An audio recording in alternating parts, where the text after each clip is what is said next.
Happy Monday, nerds. It's Vinny. So I have a tendency to address groups of individuals with the term dude. Like, how's it going, dudes? And I remember thinking recently, like, man, if only there were like a gender neutral term that felt natural to me. And suddenly I remembered, oh yeah, nerd. It's a gender neutral term which I already use very often. I just, for some reason, had a tendency to make up the term nerdices because apparently the idea of a nerd in my mind is exclusively male. Now, this is a tendency I've been fighting for a long time, and I know I'm certainly not the only one. Like, I remember there was this podcast that I used to listen to from a group of homeschoolers, and on one particular occasion, they had a woman on the show, which was, of course, very rare, and they started out the show with a bunch of gasp, it's a girl, and what's it like being a girl type statements, which I know they meant this as a joke, but I think it really just shows how male-centric our minds tend to be with these things. Which brings me to today's subject, my bookshelf. For context, during the gap between Thanksgiving and New Year's, I decided I would try to read a book every week over the course of the 6 weeks. With the finals looming, this was objectively a bad idea, but I still did it, and I honestly feel pretty good about myself for having done it. However, in the middle of book number 4, I suddenly realized that it was the first in the entire queue that had been written by a woman. To make matters worse, I very quickly realized that there were only 2 other books in my entire collection which were written by a woman. Check it out. All right, let's just see here. Man, woman, man, woman,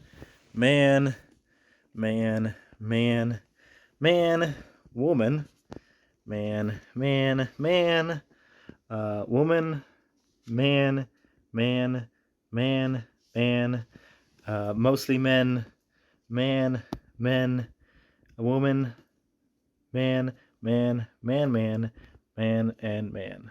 Now, I know at least some of you are probably thinking, Vinny Hearted, who cares what gender the people who wrote the books are? The important thing is that you get the information you're after. And, you know, you would actually kind of be correct, right? Like, in a purely egalitarian world, there would be no need to even check my bookshelf because it'd already be 50-50 men and women authors. So what's the reason for this discrepancy? It's not like I specifically go out of my way to buy books exclusively from white men. Now, those of you who are well-versed on feminist theory probably already know the answer to this, which is, in spite of the fact that women authors are very abundant and have been so for decades, they still aren't really taken seriously outside of a few genres. Like, when we think of a woman author, we usually think of either a romance author or somebody who deals with feminine concerns like feminism. Of course, there's no reason for this distinction to exist. The astronomy book that's on my shelf was written by a woman, and I didn't even know it. There was no reason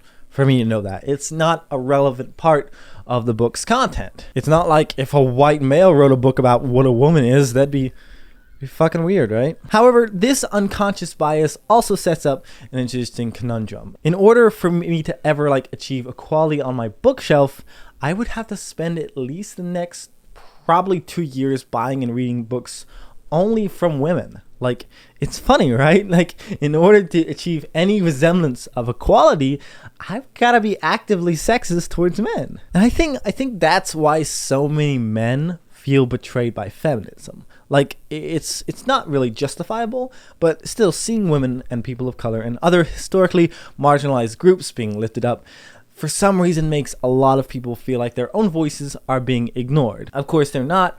They're just feeling the same exclusion that so many people have experienced for hundreds of years. It's just now it's happening to them. I hope that someday we won't need to have programs supporting women in STEM or scholarships for people of color in coding.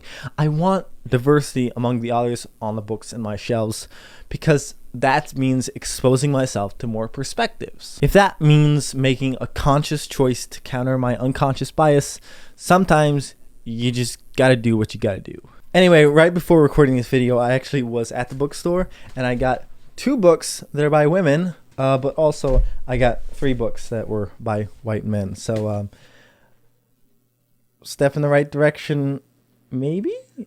This is gonna be harder than I thought. If any of you are interested as well, these are the 6 books that I read between the holidays. Yeah, so if you want to check them out, they were all excellent. And as always, I love you, love yourselves, and I will see you all next Monday.